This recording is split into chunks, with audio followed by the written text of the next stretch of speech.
Chairman साहब, आइए।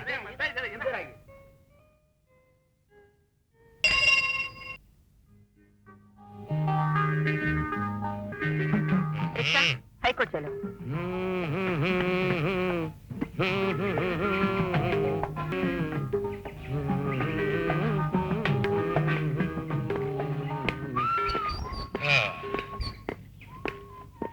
लीजिए आ गया। मेम साहब, सिर्फ 2 रुपए। मैं हमेशा 2 रुपए ही देती हूँ। अजी मेम साहब, किस जमाने की बात कर रही हैं आप? ये भारत देश है, गरीबों और राजनीतिकों से भरा पूरा देश। दिन ब दिन चीजों के दाम बढ़ते जा रहे हैं, सिवाय मेहनत की कमाई के।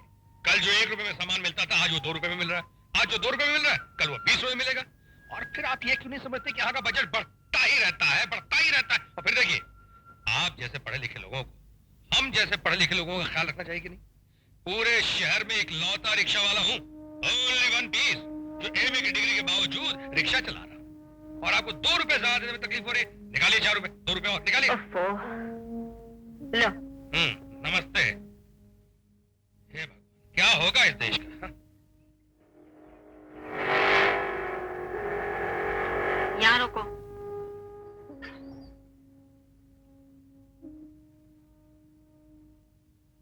ये लो। अरे जरा प्यार से तो बोला करो देवी जी। अरे भाई जल्दी चलो, जल्दी। अरे मनोहर तुम? अरे बातें बाद में करेंगे दोस्त, अभी तू रिक्शा भगा। मेरी जान खतरे में, कुछ लोग मेरा पीछा कर रहे हैं। अरे पीछा करने वाले तेल लेने गए यार। रघुनाथ प्रसाद राय एमए की रिक्शा को कौन पकड़ सकता है? ये देखो। रघु, तुम एमए पास करके रिक्शा क्यों चला रहे हो? अरे भाई, यही सवाल कई बार मैं अपने आप से खुद भी कर चुका हूं। अब जहां जाता हूं नौकरी के लिए, पाता हूं कि मुझसे कम पढ़ा लिखा आदमी पहले ही रख लिया गया, तो सिवाय रिक्शा चलाने का और क्या रास्ता था? खैर छोड़ो, ये बताओ तुम्हारे पीछे कौन लोग पड़े थे? अरे पुलिस वाले। पुलिस वाले? पुलिस वाले तुम्हारा पीछा क्यों कर रहे थे? साले कहने लगे धंधा बढ़ गया तो हफ्ता भी बढ़ाओ। मैंने मना कर दिया तो साले भूत की तरह पीछे पड़ गए। ओ राम मनोहर त्रिपाठी के बच्चे, तो स्मगलिंग का धंधा करने लगा है? करने लायक और कोई काम भी नहीं। मेरी बात मानो तो ये रिक्शा छोड़ो, मेरे साथ चलो मेरे बॉस के पास, और तुम रघु रिक्शा वाला से रघु सोना वाला बन जाओगे। तो रघु सोने वाले के बच्चे, राम मनोहर त्रिपाठी की औलाद, दोस्त समझकर पहली बार तुझे माफ कर देता हूँ। अगर दोबारा कोई ऐसी बात की ना मुझसे, तो तुझे पुलिस के हवाले में खुद कर दूंगा, समझा? फुट यार फुट। अच्छी बात है मेरे बाप, अगर इरादा बदल जाए या मेरी जरूरत पड़े तो मेरे नए पते पे आ जाना, 21C पैलेस जुहू। मेरी दोस्ती में फायदा ही फायदा है, याद रखना। जाना। अरे सर्वश्री रघुनाथ जी। हाँ वकील साहब। क्या बात है यार, आज बहुत चमक रही हो। आज मैं अपना पहला केस जीत कर आई हूँ श्रीमान, और सेशन जज मिस्टर कृपाल सिंह ने मेरी इतनी तारीफ की कि सारे सीनियर वकील मेरे तरफ देखते रह गए। लेकिन सच पूछो तो जीत पर भी कुछ खास मजा नहीं आया। क्यों? क्योंकि घर का केस तो हारी बैठे हूँ ना। घर का केस? घर का कौन सा केस? आज जब सारी बार कौंसिल मुझे कांग्रेचुलेट कर रही थी, तो मैं ये सोच रही थी कि मैं उस रिक्शा पर बैठकर अदालत आई हूँ जिसे मेरे पति चला रहे थे, और मैं इस दुनिया के सामने उसे पति नहीं कह सकती। अरे जान, मुझे को रिक्शा चलाने का शौक थोड़ी है। तुम तो जानती हो कि नौकरी के लिए अप्लाई करने के मामले में मैं वर्ल्ड रिकॉर्ड तोड़ चुका हूं। लेकिन मेरे पास असली क्वालिफिकेशन नहीं है ना, सिर्फ एमए पास हूं, फर्स्ट क्लास। So what? जहां जाता हूं लोग कहते हैं किसी के रिश्तेदार हो, किसी मंत्री की सिफारिश लेकर आए हो। मैं कहता हूं नहीं साहब, लेकिन मेरी डिग्री देखो। कहते हैं डिग्री का क्या करना है? ना तुम किसी के रिश्तेदार हो, ना ही किसी की सिफारिश लेकर आए हो, तो फिर खामखा हमारा टाइम बर्बाद करने क्यों चले आए? सीधी सी बात। अपने दिल में इतनी कड़वाहट न भरो जान, यही अन्याय तो हमारे समाज की आधारशिला है। देखो जान, जिस दिन तुम्हारे इस जान को गुस्सा आ गया ना, मैं समाज की ऐसी तैसी कर दूंगा। ऐसी तैसी नहीं की जाती, समाज को बदला जाता है। अच्छा, थूक डालो कड़वाहट को। आज रात हम कहीं बाहर चलेंगे। आज नहीं। क्यों? आज कमाई बहुत थोड़ी हुई। तो क्या हुआ, मेरे पास तो है। नहीं जान, नहीं, ऐसी बात नहीं, ऐसी बात नहीं। देखो मैं पढ़ा लिखा आदमी हूँ, मैं पत्नी को पांव की जूती नहीं समझता और ना ही मैं औरतों के काम करने के खिलाफ हूं, लेकिन हजारों बरस पुराने संस्कारों का क्या करूं? अभी सिर्फ हमारी सोच आजाद हुई है, लेकिन हमारा पूरा का पूरा व्यक्तित्व अभी तक संस्कारों के अधीन है। अगर मुझे एमए की डिग्री गाली नहीं लगती, अगर मुझे समाज में वो जगह मिल जाती जिस पर मेरा अधिकार है, तो मैं तुम्हारे पैसों से कतई नहीं समझता। लेकिन आज तुम्हारी कमाई का एक एक पैसा मुझे और मेरे अहम को चढ़ाता रहता है। Please don't misunderstand me, please. भाभी भाभी मुझे बहुत भूख लगी है। अरे मूंगेलाल, तुझे 4 फुट 5 इंच की भाभी दिखाई देगी, ये 6 फुट 2 इंच का बड़ा भाई दिखाई नहीं दिया है? सॉरी भैया, भूख लगी है भैया। और बहुत बहुत भूख लगी है मेरे भाई, जल्दी कुछ किया जाए। हाँ, आप लोग 10 मिनट बैठिए, मैं ऐसा खाना बनाऊंगी आप बाहर का खाना भूल जाएंगे। ऐसा? ऐसा। आओ जानी आओ, मैं तुम्हें ड्रॉप कर दूंगा। अरे भाई क्यों लड़कियों को छेड़ते हो? तो क्या मैं तुम्हें छेड़ूं मेरी चंबक छल्ला? अच्छा, तुम मुझे छेड़ोगे? बड़ी खुशी में मेरी जानी। कब छेड़ोगे राजा? अभी मेरी जान, आजा पीछे बैठ जा, तुझे अभी आइसक्रीम खिला के लाता हूँ। आजा, तू भी आजा ना। क्यों बे? अपने आप को?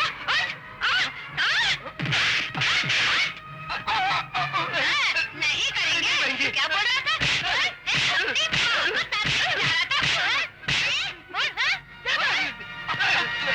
आइसक्रीम खिलाएंगे। खाली आइसक्रीम ठंडे हो गए ना? उठो कुत्ता उठो और जाकर अपनी माँ का दूध पियो, समझे?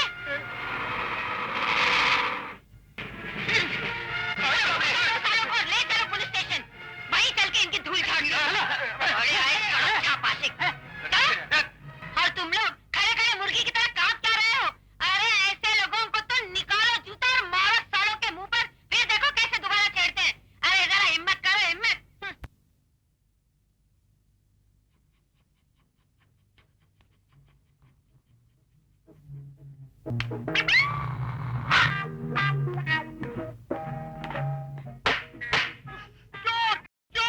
चलो चलो टोपी पहनो। ओह, सीधी तरह पहनो। और ये क्या? ये बेल्ट क्यों खुला है? बेल्ट बंद करो। और तुम कुत्तों को ट्रेनिंग देने की बजाय ड्यूटी आवर्स में यहाँ पे सो रहे थे, क्यों? मैं सो रहा था। सो नहीं रहे थे तुम? अरे कुत्ते, सुना तुमने?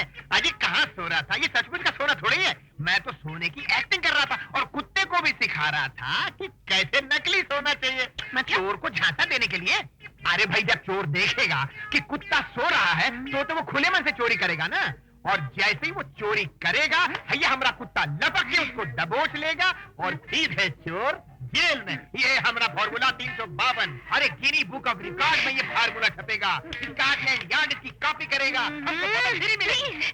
तुम्हारा फॉर्मूला मेरी समझ के बाहर है। अरे इसी समझ पे हमको एक शेर याद आया। समझ समझ का फेर है, समझ सके तो समझ और ना ही समझे तो ना समझ। हे भगवान, न जाने पिछले जन्म में मैंने कौन से पाप किए थे कि तुम्हारे साथ बंध गई। तुम मेरे पति बन गए। तुम बुरे कांस्टेबल भी हो और बुरे कवि। खबरदार, जो हमारी शेरो शायरी की बुराई करी वो दिन भूल गई जब हमारी शेरो शायरी सुनकर हम पर फिदा हो गई थी। हमसे इशक किया था, हम तो शादी कर ली। अरे उस वक्त तो हम बराबर बराबर के कांस्टेबल ही थे। वो बात ठीक है कि तुम समझदार निकली, प्रमोशन हो गई और हॉट कांस्टेबल हो गई। इसका मतलब हम खराब कवि हो गए। अरे हम तो कहते हैं कि थोड़ी अक्ल इस्तेमाल करो, थोड़ी मेहनत करो कि तुम्हारी भी प्रमोशन हो।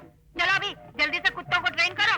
हाँ, हम ऐसे सारे कुत्तों को ट्रेन करेंगे कि उनको छठी का दूध याद आ जाएगा। और तुम भी घर पहुंचो, हम डंडा लेकर आ रहे हैं, तुमको भी ट्रेन करेंगे। प्रमोशन प्रमोशन, रात दिन प्रमोशन। ये लो।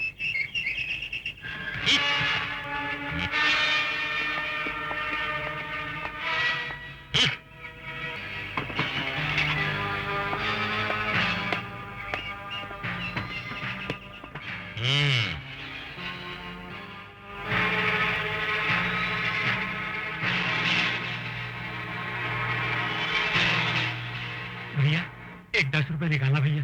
काहे के लिए? हबीब लोहा के वास्ते। लबे आया भैया। माफ करना दादा।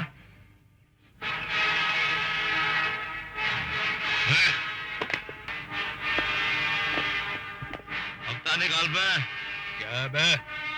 10 रुपया। क्यों, तेरे बाप की शादी है क्या?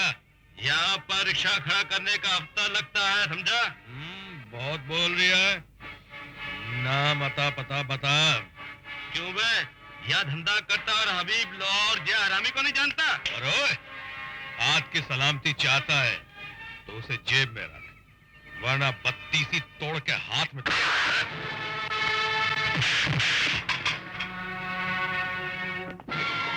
तुझे देख लूंगा। अबे जा जा चमनलाल मूंगीलाल के औलाद, चल हट। भैया वाह वाह वाह, मजा आ गया। रघु, तुम्हें रिक्शा चलाना है तो या तो ठीक से लड़ना सीखो या चुपचाप हफ्ता दो। अरे भाई तुम दिन रात मेरे रिक्शा चलाने के पीछे क्यों पड़ी रहती? कहा ना कि मैं अपने संस्कारों से मजबूर हूं, कुछ नहीं करूंगा तो टूट जाऊंगा। रिक्शा चलाता हूं तो मेरा पसीना मेरे अंदर की धधकती हुई उस आग को धीमी आंच देता रहता है कि समाज ने तुम्हारे साथ बड़ा अन्याय किया है और भगवान ने भी कुछ अच्छा सलूक नहीं किया। काश तुम्हें किसी मंत्री या उप मंत्री की बेटी बना देते तो उनकी भगवानी में क्या कमी हो जाती। हमें अन्याय के इस कीचड़ में रेंग रेंग कर जीने वाला केचुआ बनने की क्या जरूरत है। खैर छोड़ो, तुम शॉपिंग के लिए कह रही थी ना, चलो शॉपिंग करा देते। शॉपिंग कहाँ जा रही है? शॉपिंग कल करेंगे। हाँ, काल करें सो आज करें, आज करें सो अब तुम जल्दी से तैयार हो जाओ, मैं रिक्शा निकालता हूं। एक बात बताओ, ये रिक्शा निकालने के नाम पे तुम मुझे इतना घूर के क्यों देखती हो? अगर मैं मोटर गाड़ी निकालने की बात करता तब भी क्या तुम मुझे इतना घूर के देखती? अरे रिक्शा चलाने के नाम पे शर्मा, मैं क्यों शर्माऊं? शर्माए साला वो समाज, शर्माए वो यूनिवर्सिटी जिसने मुझे डिग्री दी है। हम और तुम क्यों शर्मा? हाँ चलो जल्दी से तैयार हो जाओ, मैं रिक्शा निकालता हूं। बस ये पैक कर दीजिए। अच्छा मैडम। बस अब सुनील के लिए कुछ ले लें? हाँ एक्सक्यूज मी जी, इस बच्चे के लिए कुछ ड्रेसेस। ये देखिए और ये भी देखिए। हाँ ये 3 दे दीजिए। अच्छा, बस 3? जी। आपके ड्राइवर के लिए क्या दूं? वो मेरा ड्राइवर नहीं, मेरे पति हैं। I am sorry. नहीं, सॉरी की कोई जरूरत नहीं। दरअसल मेरी कटी फटी शक्ल है ना, इतनी घटिया है कि आपने मुझे ड्राइवर समझा। कई लोग तो मुझे मेम साहब का नौकर तक समझ लगे हैं। कोई बात, आइए देवी जी चलिए।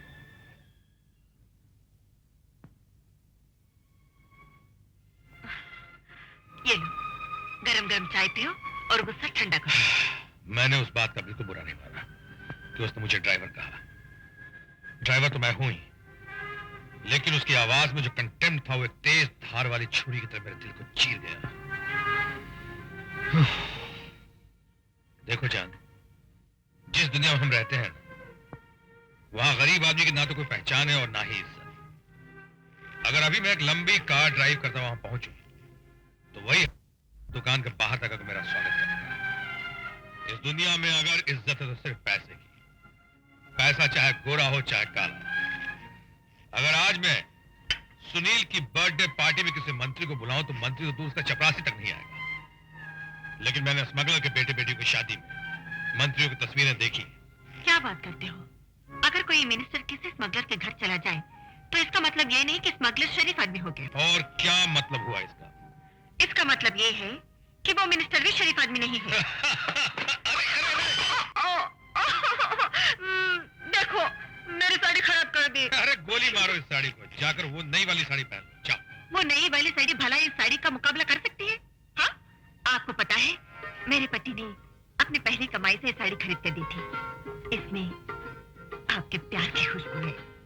हाय जान, ये गरीबी प्यार का मजा ही खराब कर देती है। तुम तो बहुत पूजा वूजा करती हो ना जान, तो किसी ने अपनी लक्ष्मी देवी से कहो ना, तो उन्होंने आजकल कैसे कैसे लोगों के यहाँ आना जाना शुरू कर दिया। तुम कहो तो उन घरों से जाकर लक्ष्मी देवी को वापस बुला कर ले आओ। खबरदार जो उधर का रुख भी किया तुम। तो क्या करोगी? क्या करूंगी? बोलो। चाय नहीं पिलाऊंगी।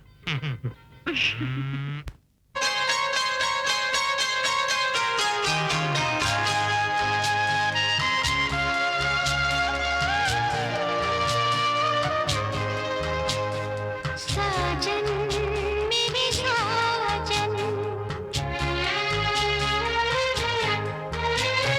तुमको पाकर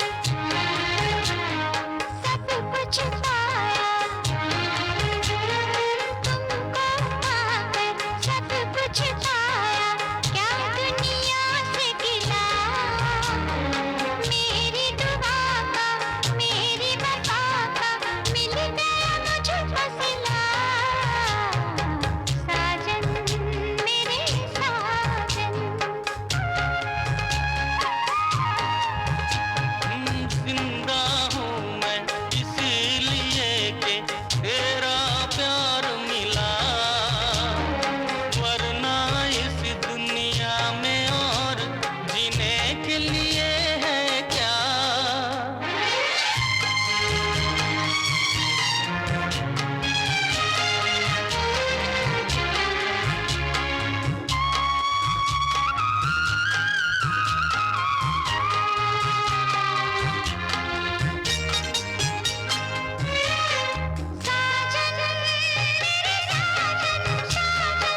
न बिछाऊंगा, तेरे लिए मैं जन्नत ला दूं, तेरे लिए मैं जन्नत ला दूं, ये दुनिया है क्या?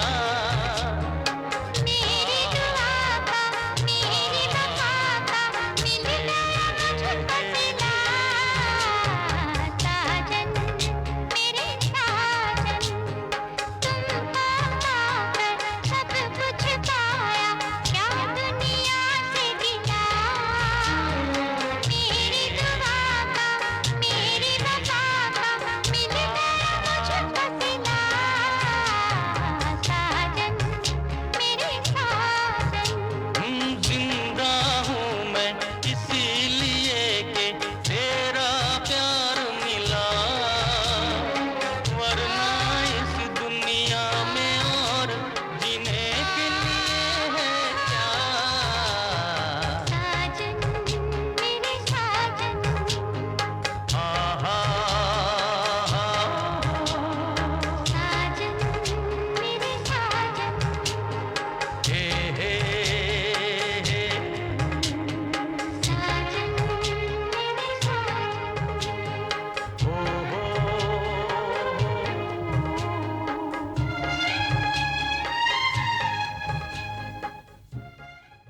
जय बोलो हनुमान की। जल्दी से आओ, मुंह मीठा कर लो। ये मिठाई किस खुशी में? कहीं नौकरी मिल गई है? नौकरी नहीं, प्रमोशन। प्रमोशन? अब हाँ, पहले खाओ तो सही, फिर पूछते रहना। अब तो बताओ। हाँ, बात ये है कि ये मूंगीलाल जो है ना, ये चाचा बनने वाला है। जी हाँ, वो ऐसा कि आप माँ बनने वाली हैं, मैं बाप बनने वाला हूँ, और डॉक्टर ने ये राज मुझे बता दिया, और आज मैं बहुत ही खुश हूँ। अब आकर जल्दी से गले लग जाओ। अरे ओ जानकी, जय बोलो हनुमान की। अरे तुम्हें ये सब करने की कोई जरूरत नहीं है भाई, डॉक्टर ने तुम्हें आराम करने को कहा है। चलो अंदर चल के आराम करो, चलो। अगर मैं आराम करूंगी तो घर का काम कौन अरे करेगा? घर का काम करने के लिए तुम्हारा एक लौता और चहेता पति जो है, तुम सिर्फ आराम करो, बाकी काम मैं कैसे करता हूँ मैं करके दिखाता हूँ। जय बोलो हनुमान की।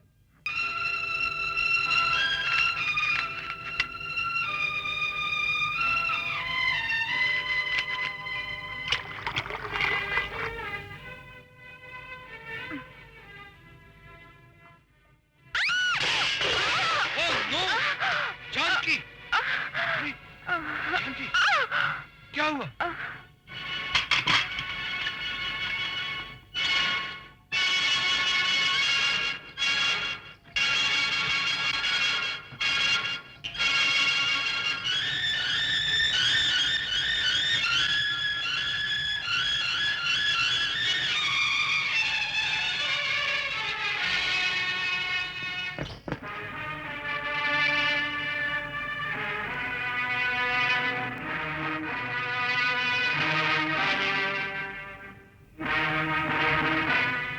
भैया, यही वो आदमी जिसने मुझे मारा था। अबे खुद को लोहा क्या था, और इससे हफ्ता वसूल नहीं कर सका। मेरी पत्नी की तबीयत ठीक नहीं है, उसे अस्पताल पहुंचाना है। अबे ये रास्ता अस्पताल नहीं, कब्रिस्तान को जाता है। चल उतर।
कर दो मुझे, माफ कर दो। अब बोल, कौन सा रास्ता कब्रिस्तान की ओर जाता है? साला हफ्ता लेगा, पुलिस बनता है, हरामजादा।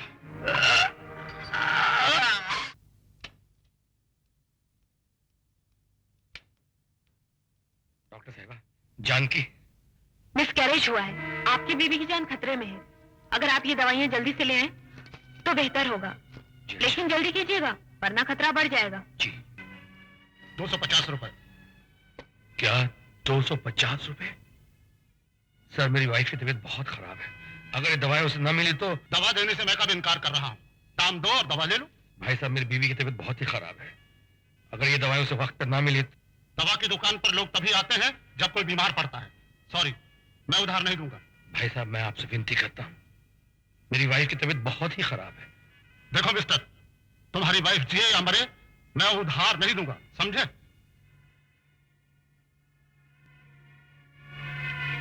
चले आते हैं फोकट में दवाई लेने।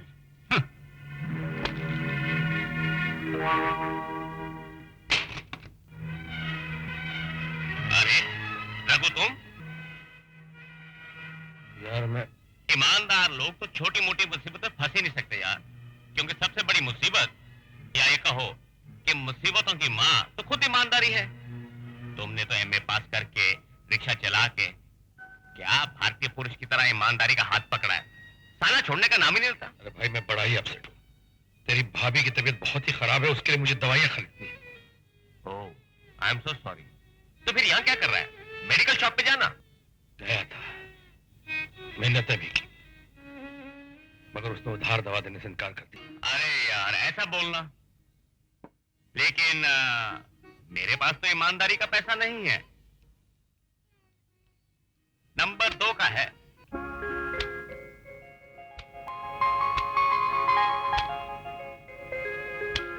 देख, तेरी भाभी की जान नंबर 2 की नहीं है। धन्यवाद। डॉक्टर साहिबा, जल्दी कीजिए, ये लीजिए दवाइयाँ। गुड, अब तुम्हारी घरवाली बच जाएगी, लेकिन अफसोस अब उसे बच्चा नहीं हो सकता।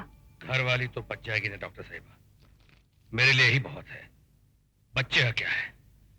बहुत से लोगों को तो औलाद ही नहीं होती, और फिर भगवान ने तो मुझे एक बेटा समान भाई पहले से ही दे रखा है।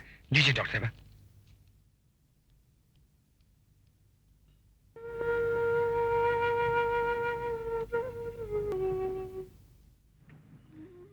जानकी, ए जानकी, जानकी, ये लो, पी लो। नहीं, जी नहीं करता। सुनो, मैं तुम्हारा दुख समझता हूं, लेकिन होने को कौन टाल सकता है। एक तरफ भगवान ने हमें बेऔलाद कर दिया, लेकिन दूसरी तरफ हमारा बेटा समान छोटा भाई सुनील तो है। चलो हम उसी के सहारे जी लेंगे। P low.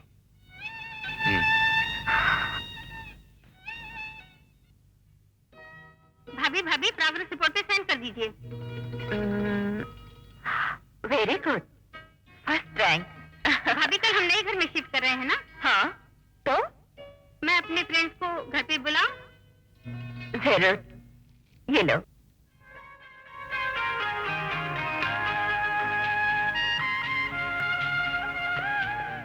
अरे, आप अभी तक काम पर नहीं गए भैया? हम काम पे गए या नहीं गए, आप अभी तक घर पे क्या कर रहे हैं? स्कूल का टाइम हो गया है, चलिए स्कूल जाइए। नमस्कार रघुनाथ बाबू। आइए Munshi ji. Good morning uncle. Good morning बेटी।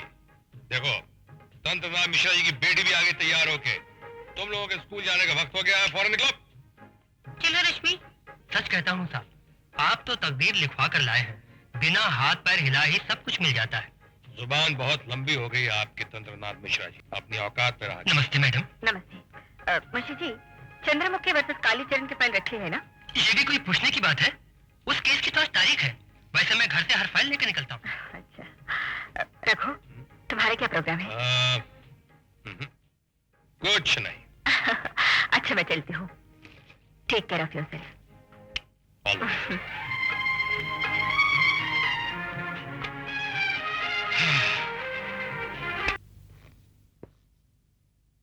अरे यार, तुम यहाँ बैठे हो तो आपको भी मेरा इस तरह से घर में बैठना अच्छा नहीं लगता।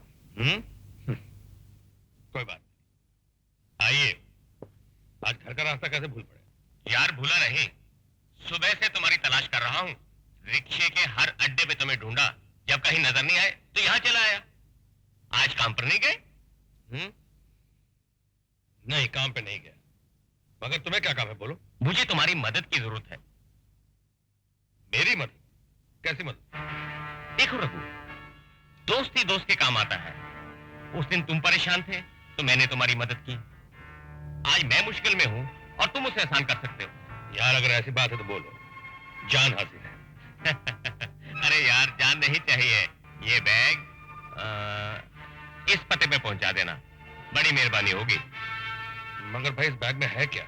अरे यार, मुझ पर विश्वास करो। और यार, जब मदद करते हैं इस तरह सवाल जवाब नहीं करते।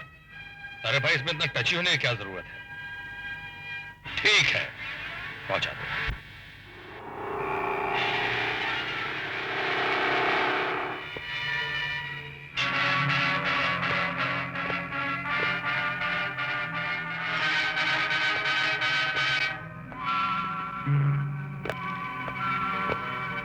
मेरा रास्ता क्यों रोका हुआ है तुम लोगों ने? बैग इधर ला पहले। माल? ओहो, माल चाहिए? हाँ, शाबाश। तू तेरे बाप का माल है, तो दे दो। अरे माल निकाल, माल। अरे भाई, चल दूर हट, मैं इनकी तरफ भटकियों को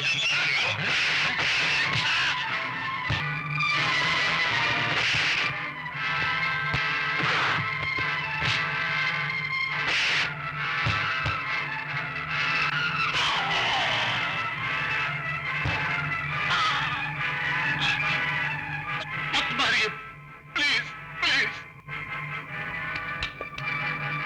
बाप का माल बाप के हाथ में जमीन से उठा कर दे।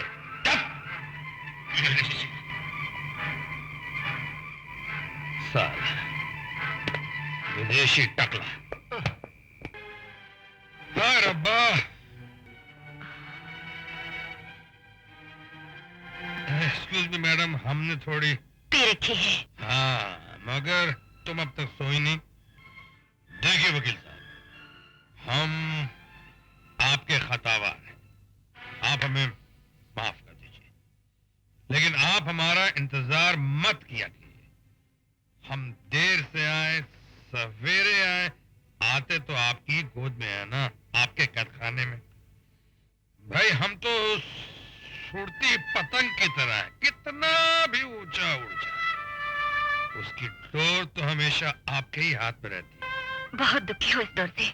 नहीं भाई नहीं, ये तो मेरी जिंदगी की सबसे खूबसूरत डोर है।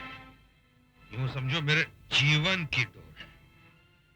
जिस दिन ये डोर टूट गई, समझ लो मैं भी टूट गया। बहुत मीठा है, एक बार और। मीठा खाना खाने के बाद ही खाया जाता है। खाना तो मैं खा चुका।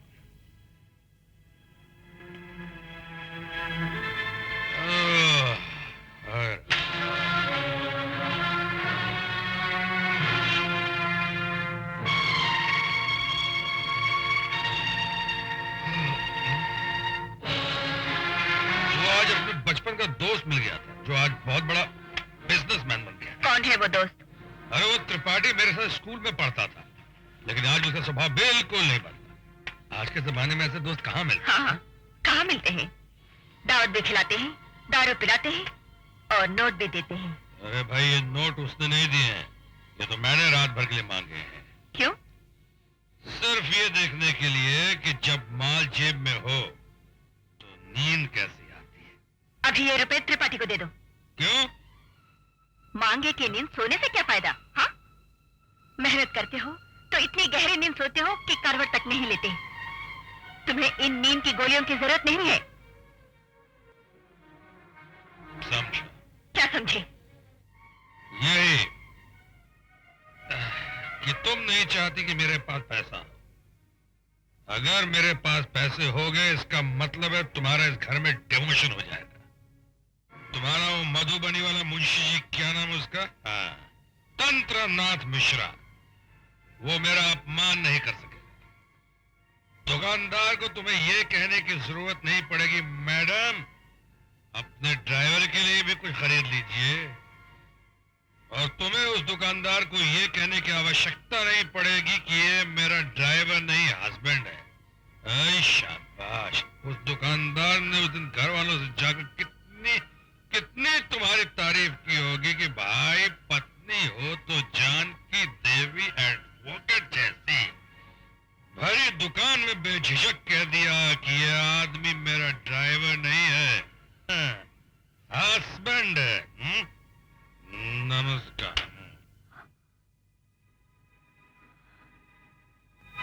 ये तो सुना था कि शराब कड़वी होती है, पर ये नहीं पता था कि इतनी कड़वी होती है,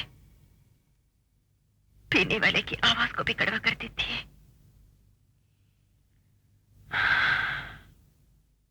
अरे तेरी तो, अरे बाप रे, ओ, अरे बाप रे, क्या, अरे भाई, ओ हो, अरे बाप रे, ओ, जरा पानी पिला दे, पानी।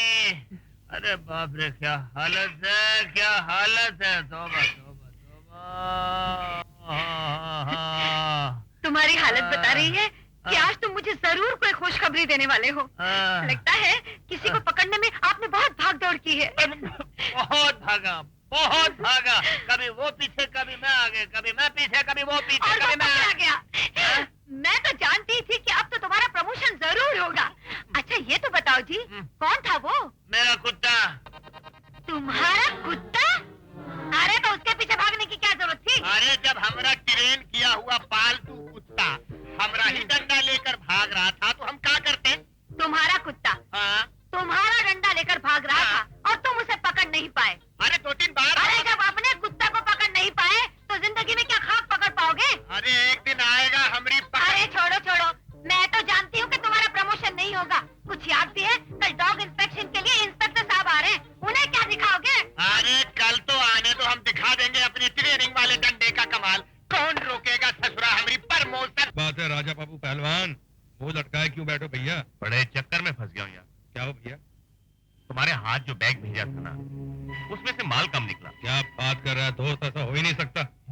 वो तो मैं भी जानता हूँ, मगर अरे मगर कुछ नहीं, तो सही सामान रखने में कुछ भूल हो गई होगी।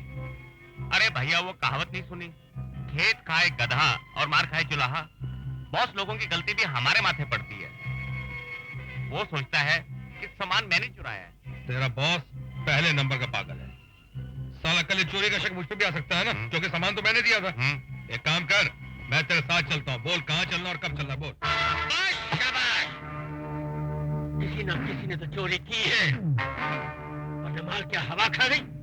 मुझे सिर्फ मनोहर पर ही नहीं, दूसरों पर भी शक है, और जब तक असली चोर का पता नहीं चल जाता मुझे हर आदमी पर शक रहेगा। तुम लोगों की खोजबीन का क्या नतीजा निकला? Hi dad. हाय आओ बेटे आओ, कुछ पता चला? डैड, मेरे ख्याल में ये मनोहर की हरकत है। तुम लोग जाओ। Okay boss. तुम्हारा ख्याल गलत भी हो सकता है बेटे, क्योंकि मनोहर इतना बेवकूफ नहीं है कि जो माल उसे डिलीवर करने के लिए सौंप दिया गया हो उसी में से चोरी करके अपनी जान का दुश्मन बने। तो क्या मैंने चोरी की है? शाबाश शाबाश, गुड थिंकिंग। देखो बेटे, मैंने खुद माल तुम्हें दिया, तुमने वही माल मनोहर को दिया, इसलिए चोरी उसने नहीं की, तुमने की है। Am I right? शाबाश शाबाश, यही तो परेशानी है। लेकिन सब जानते हैं कि चोरी हुई है, किसी न किसी को तो मौत की सजा देनी ही पड़ेगी, वरना लोग समझेंगे कि हम ढीले पड़ गए हैं।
आदमी कौन है?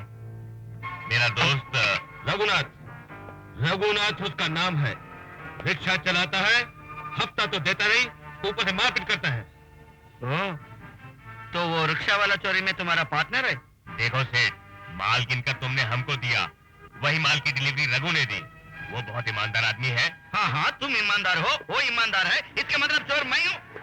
देखो मनोहर, तुम्हारा भला इसी में है कि अपनी गलती मान लो, वरना अंजाम बहुत बुरा होगा। ए सेठ, हमको खाली पीली धमकी नहीं देने का, हम जाकर बड़े सेठ से बात करेगा। हाँ?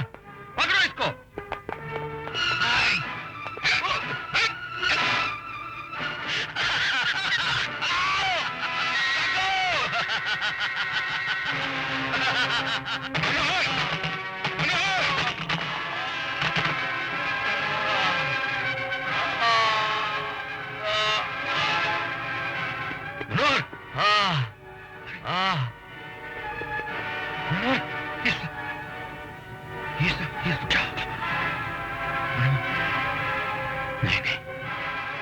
योर ऑनर, मुलजिम सुरेंद्र लाल इस शहर के नहीं बल्कि देश के बाइज्जत बिजनेसमैन दर्शन लाल का बेटा है। अपने बाप के पोजीशन और रुतबे का नाजायज फायदा उठाते हुए स्मगलिंग और गैर कानूनी वसूली के काम कर रहा था। इसने सोचा कि अपने बाप की हिफाजत और उसके साये में रहते हुए इस देश के कानून को अपनी जेब में डालकर कोई भी गुनाह कर सकता है, यहां तक कि कत्ल भी। योर ऑनर, सरकार गवाहों से यह साबित करेगी कि सुरेंद्र लाल ने ही राम मनोहर का कत्ल किया और रंगे हाथों पकड़ा गया। और यह साबित करने के बाद सरकार मुलजिम के लिए फांसी की सजा की मांग करेगी, ताकि ऐसे दूसरे सुरेंद्र लाल ऐसा सोचने की कभी जरूरत ना कर सके। That's all, Your Honor. I object, Your Honor. Objection sustained. You can proceed. सरकारी वकील ने ठोस सबूत और गवाहों को अदालत में पेश किए बगैर ही एक शरीफ और इज्जतदार इंसान को ना ही सिर्फ कातिल करार दिया है, बल्कि उसके लिए कड़ी सजा की मांग भी की है, जो कानूनी गलत है। सरकारी वकील का काम मुजरिम के जुर्म को साबित करना है और उसको सजा देना अदालत का काम है। That's all, Your Honor. The court is adjourned till tomorrow 10:30.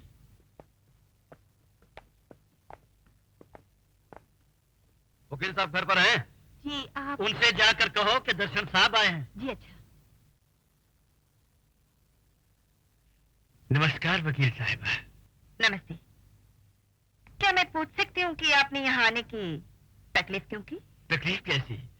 मैं तो यहाँ अपने बेटे की भूल का प्रायश्चित करने आया हूँ, आपकी मदद मांगने आया हूँ, अपने बेटे की जिंदगी की भीख मांगने आया हूँ। मैं इस मामले में आपकी कोई मदद नहीं कर सकती। मेरे हाथ में कुछ नहीं है, फैसला कोर्ट और जज के हाथ में है। शाबाश, शाबाश। वो तो ठीक है जानकी देवी, लेकिन मेरे बेटे के जुर्म को साबित करना या न करना तो आपके हाथों में है। जज तो अपना फैसला अदालत में हुई बहस के मुताबिक देता है। आप अपने सबूत और गवाहों के जरिए मेरे बेटे को कातिल साबित करने की बजाय उसे बेगुनाह साबित कर सकती है। अगर आप ऐसा करते जानकी देवी जी, तो ये नाचीज न सिर्फ सारी जिंदगी आपका एहसानमंद रहेगा, बल्कि आपके लिए तरक्की के रास्ते भी खोल देगा। आप सरकारी वकील से जज और जज से चीफ जस्टिस भी बन सकती है, और आपको किसी किस्म की कमी महसूस नहीं होने देगा। कहिए कितना पेश करूं? आप अपने रुतबे और पैसे की ताकत से मुझे खरीदने आए हैं? नहीं, ये आप कैसी बातें कर रही हैं? मैं तो अपने बेटे की जिंदगी की भीख मांगने आया हूँ। कहिए 1 लाख, 2 लाख? आप 10 लाख तक पहुँच जाए तो भी मैं इंटरेस्टेड नहीं हूँ। 15 लाख? देखिए, ना तो मैं बिकाऊ हूँ, ना ही इस देश का कानून। Now you can go. Janaki Devi ji, Janaki Devi ji, अगर मेरे बेटे को फांसी देने से उस मनोहर को दोबारा जिंदगी मिल सकती है, तो फिर सुरेंद्र तो क्या, मैं भी फांसी चढ़ने को तैयार हूँ। देखिए, आप अपना और मेरा वक्त जाया कर रही हैं। जानकी देवी, आप एक मजबूर बाप के दिल के रोने की पुकार सुनिए। जरा सोचिए, अगर मेरे बेटे को सजा हो गई तो उस बेचारी मासूम लड़की का क्या होगा, जिसकी शादी अगले महीने मेरे बेटे से होने वाली है। वो तो रो रो कर अपनी जान दे देगी और दुनिया वाले उसे कहेंगे कि डांस शादी से पहले ही अपने खामद को खा गई। मैं अपने होने वाली बहू की जिंदगी की भीख आपसे मांगता हूँ। 20 लाख ले लीजिए। मिस्टर दर्शन लाल, आप यहाँ से तशरीफ ले जाइए। वरना मैं पुलिस को बुलवाकर रिश्वत देने के जुर्म में मैं आपको जेल भेज दूंगी। ऐसे get out! शाबाश शाबाश। जानकी देवी, मेरी भी थोड़ी बहुत पहचान है। अपने बेटे को बेगुनाह साबित करने के लिए मेरे पास और भी रास्ते हैं, लेकिन आपको आप पर इंकार बहुत महंगा पड़ेगा। I say get out and get out! याद रखना। Proceed Mrs Roy. Your honour, इस केस में सरकार के पहले गवाह श्री रघुनाथ प्रसाद राय हैं। उन्हें बुला दीजिए। रघुनाथ राय हाजिर हो, रघुनाथ राय हाजिर हो, रघुनाथ राय हाजिर हो।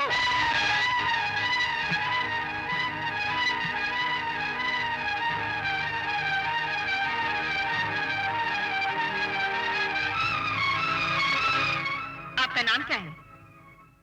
तुम्हें मेरा नाम नहीं मालूम है? जो पूछा जाए उसका जवाब दीजिए। अरे आपका नाम क्या है? रघुनाथ प्रसाद राय। क्या काम करते हैं? जी पहले रिक्शा चलाता था, आजकल बेकार हूँ आपकी दया से। 12 मार्च की शाम आपको याद है? जी हम तो कोई बात भूलते ही नहीं, यही खराबी है हमें। गुड। तो फिर उस कत्ल की चश्मदीद कहानी सुनाइए जो आपके सामने हुआ था। कौन सा कत्ल? कैसा कत्ल? मिस्टर रघुनाथ राय। वकील साहिबा, हम कसम खा चुके हैं कि हम जो कहेंगे सच कहेंगे और सच के सिवा कुछ नहीं कहेंगे। तो आपका ये केस जिताने के लिए हम झूठ कैसे बोल दें? पहले ये बताइए कत्ल हुआ किसका? हमें कुछ पता होगा तब ना हम कुछ बताएंगे। कत्ल हुआ आपका दोस्त राम मनोहर त्रिपाठी और कत्ल किया इस आदमी ने, इसने। हमने तो आज से पहले इस आदमी को कभी देखा तक नहीं। Just a minute mister Roy, आप यहाँ आए क्यों? जी हमें पुलिस ने जबरदस्ती बुलवाया था। क्यों? अदालत में बयान देने के लिए कि हम मनोहर त्रिपाठी के कत्ल के चश्मदीद गवाह हैं। Your next witness Mrs Roy. Your honour, सरकारी गवाह के हॉस्टेल हो जाने की वजह से केस में नए कॉम्प्लिकेशन पैदा हो गए हैं, इसलिए मैं केस को मुलतवी करने की प्रार्थना करती हूँ। मुझे इस बात पर एतराज है योर ऑनर। सरकार के पास सिर्फ एक ही गवाह था जो टूट चुका है। इसका मतलब है कि सुरेंद्र लाल के खिलाफ कोई केस ही नहीं है। इसलिए मैं दरखास्त करूंगा कि सुरेंद्र लाल का केस डिसमिस किया जाए और उसकी बाइज्जत रिहाई का ऑर्डर पास किया जाए। That's all your honour. Your honour, case अभी खत्म नहीं हुआ। मैं गवाह से कुछ सवाल पूछना चाहती हूँ। Permission granted. Thank you your honour. Mister Raghunath Prasad Rai, फिर आ गई, कहिए। आप 12 मार्च को कहाँ थे? जी मैं मयूरी नाइट क्लब में बेवड़ा पीने गया था, खाना खाने गया था। वहाँ आप किसके साथ गए थे? अरे किसके साथ जाएंगे भैया, अकेला गया था। मकतूल राम मनोहर का आप जानते हैं? जी नहीं, बिल्कुल नहीं जानता जी। कत्ल होने के बाद आप क्लब में थे? जी नहीं, हम खाना खा के सीधे घर लौटा है। कैसे लौटे? टैक्सी में या पैदल चलकर? मोटरसाइकिल से। आपका था? नहीं जी, मेरे दोस्त राम मनोहर त्रिपाठी का था। Please note this point your honour. Note? लेकिन क्यों? मिस्टर रघुनाथ राय, अरे बाप रे, तो पीछे ही पड़ गई। आपके बयान से ये साफ जाहिर होता है कि आप अच्छी तरह मुलजिम को जानते हैं और उसकी जान बचाने के लिए आपने झूठ बोला। मैं कुछ नहीं जानता। क्या आप जानते हैं मुलजिम ने कत्ल किया? मैं कुछ नहीं जानता। क्या आप जानते हैं कि कत्ल होने के बाद पुलिस आई अरे थी? मैं कुछ नहीं जानता। क्या आप जानते हैं कि आप शादीशुदा मैं हैं? कुछ नहीं जानता। आई! नहीं जानते? मैं जानता हूँ, जानता हूँ। Please note this point your honour. Your honour, लगता है गवाह अदालत में मैं कुछ नहीं जानता, मैं कुछ नहीं जानता सिर्फ ये कहने के लिए आया है। जिस तरीके से ये सच्चाई को छुपाने की कोशिश कर रहा है, उससे ये लगता है कि इसी ने राम मनोहर का कत्ल किया है। मैंने? अरे कत्ल मैंने नहीं किया है। कत्ल मेरी आंखों के सामने इसने किया है, राम मनोहर त्रिपाठी का, मेरी आंखों के सामने। जज साहब, मैं सच्चाई को ज्यादा देर तक अपने सीने में दबा के नहीं रख सकता। मैं अपनी झूठी गवाही से इस गुनाहगार को सजा से नहीं बचाना चाहता। मैंने झूठा बयान सिर्फ बचाव पक्ष के वकील के कहने पे दिया था। मैं शर्मिंदा हूं जज साहब, मैं माफी चाहता हूं।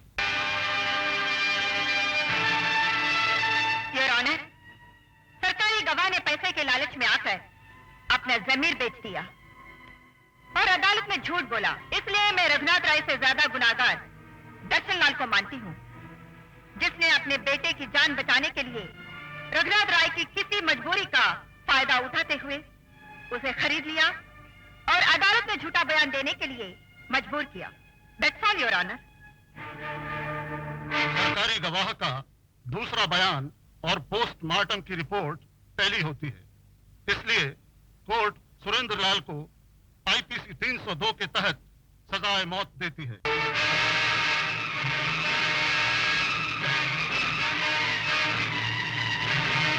और रघुनाथ को वार्न करती है कि अगर दोबारा ऐसी गलती की तो कोर्ट उन्हें माफ नहीं करेगी।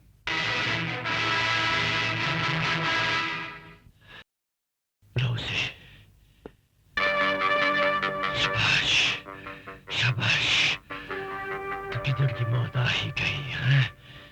क्या साहब लीडर? कुछ कहावतें ऐसी होती है कालू कि हमेशा अपनी जेब में रखनी चाहिए।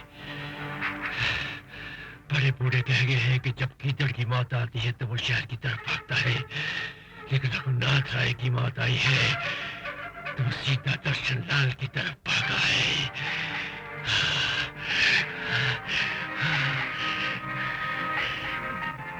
आओ रघुनाथ, आओ। सेठ साहब,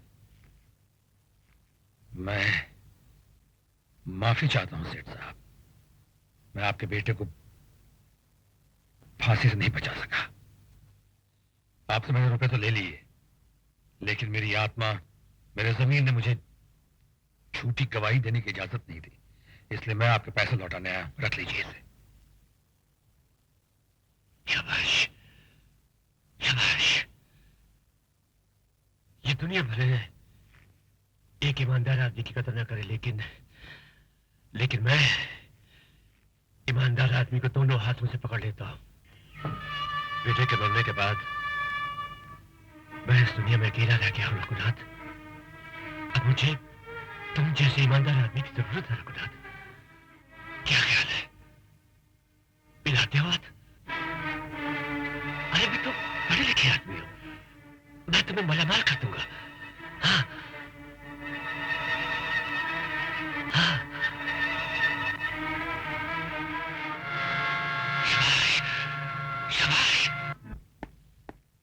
सुनिए, हो सके तो आज चांद निकले तो घर आ जाना, आज करवा चौथ है। क्या मेरे लिए व्रत रखोगी? मुझ जैसे पति के लिए? व्रत का संबंध मेरे तुम्हारे रिश्ते से है, पेशे से नहीं। आएंगे ना?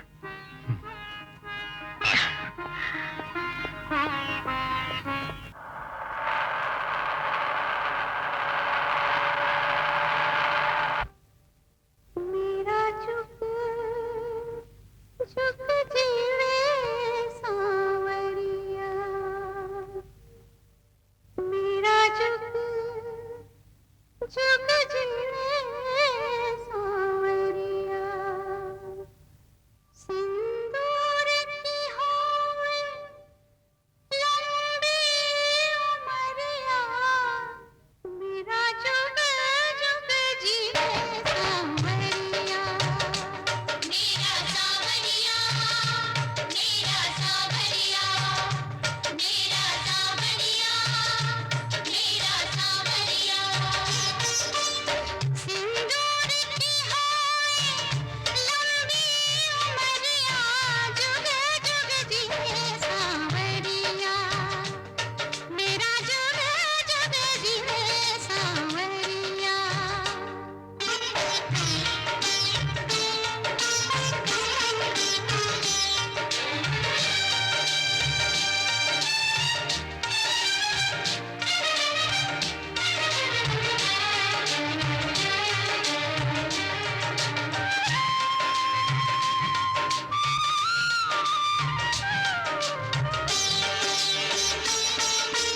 जब जब दुनिया में आऊं मैं प्यार तेरा ही पाऊं, प्यार तेरा ही पाऊं, मैं प्यार तेरा ही पाऊं।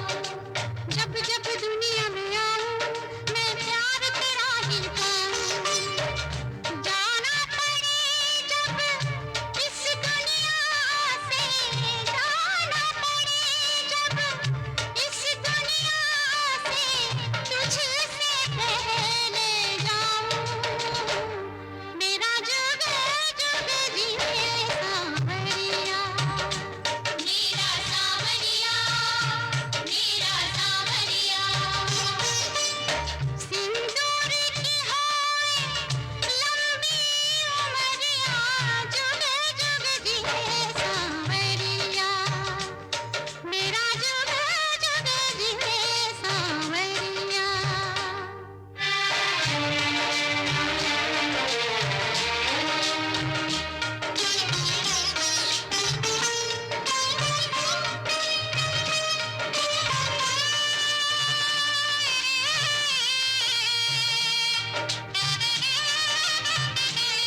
तो ठीक है।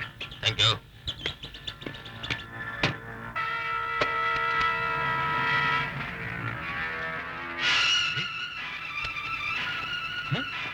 साला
ये तुमने क्या कर डाला रखो?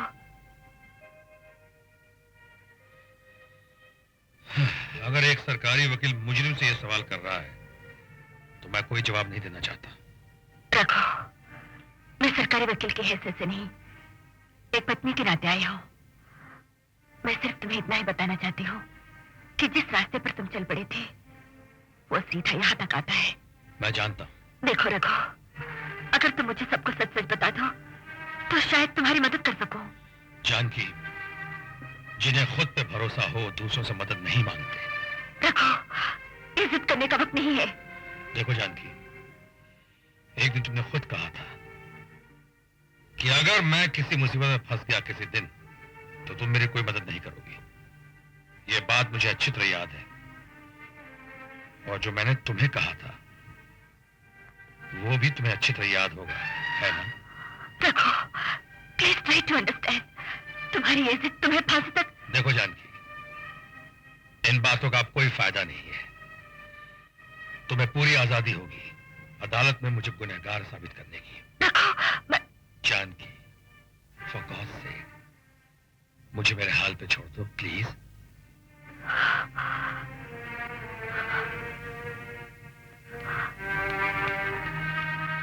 नहीं बालू, नहीं।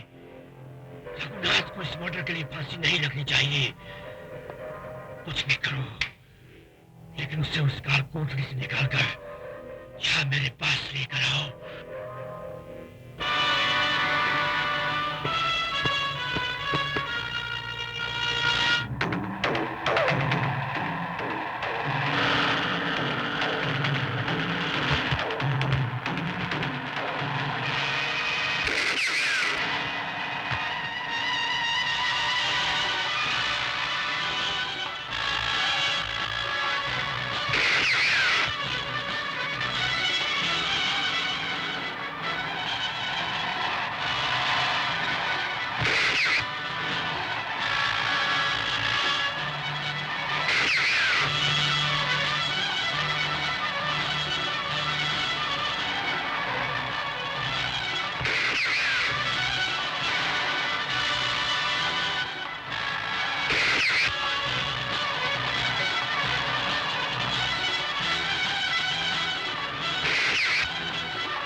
अरे रे, ये क्या कर रहे हो?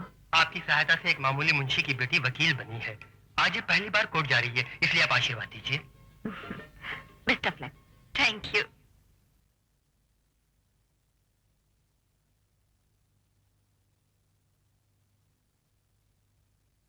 अदालत की कार्रवाई शुरू की जाए।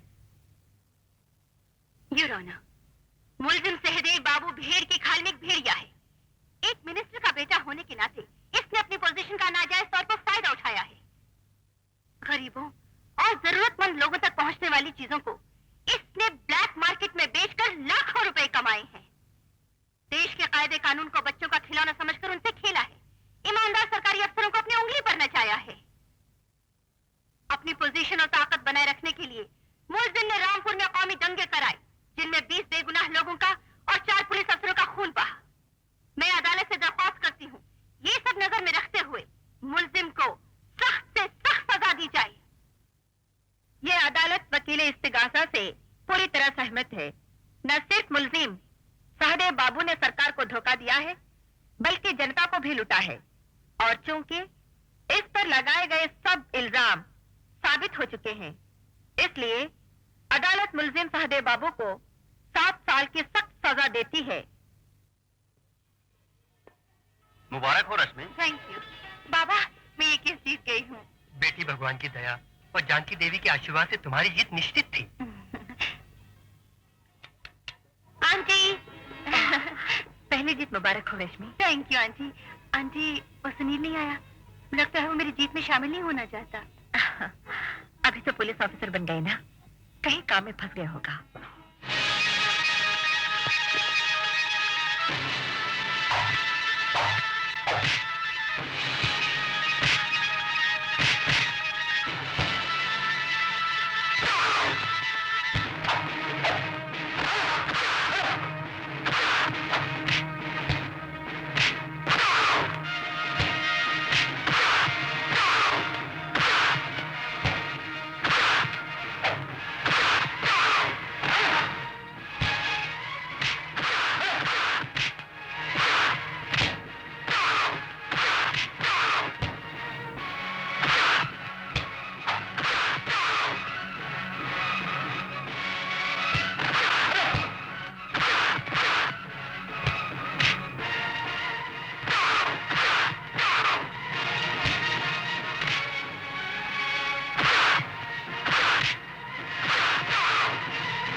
बंद कर दो इनको हवालात में।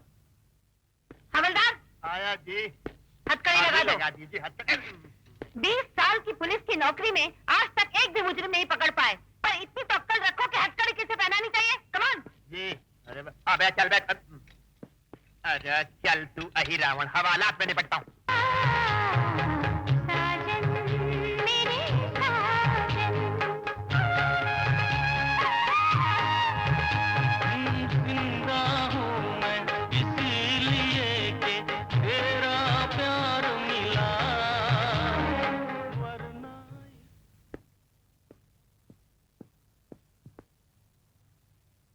भाभी,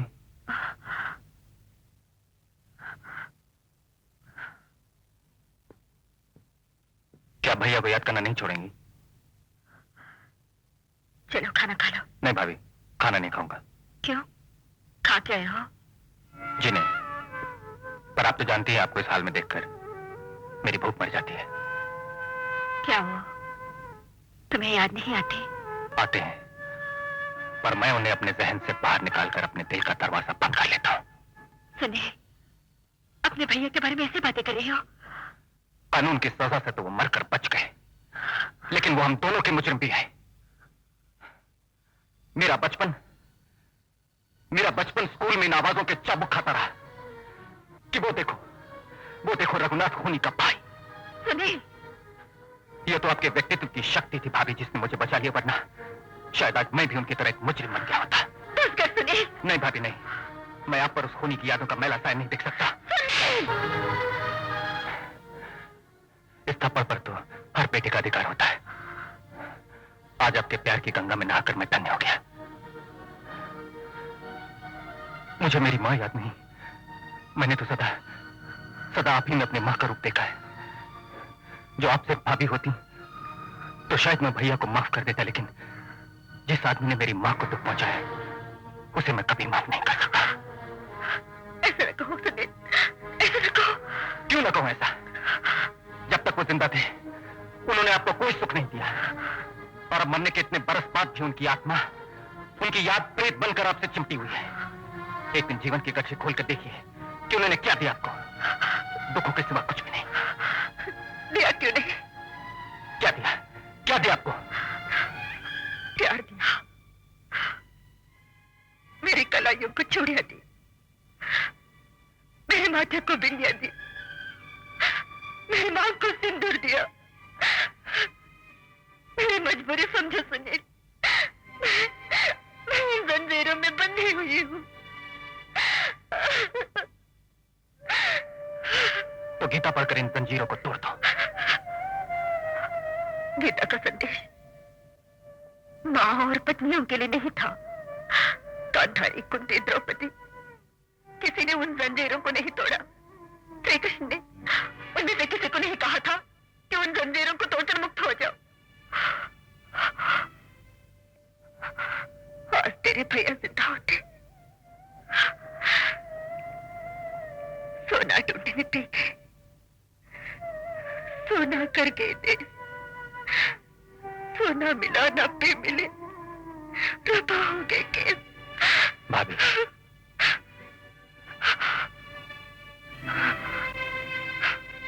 और ये भूल मत सुनील, न लड़ उनकी यादों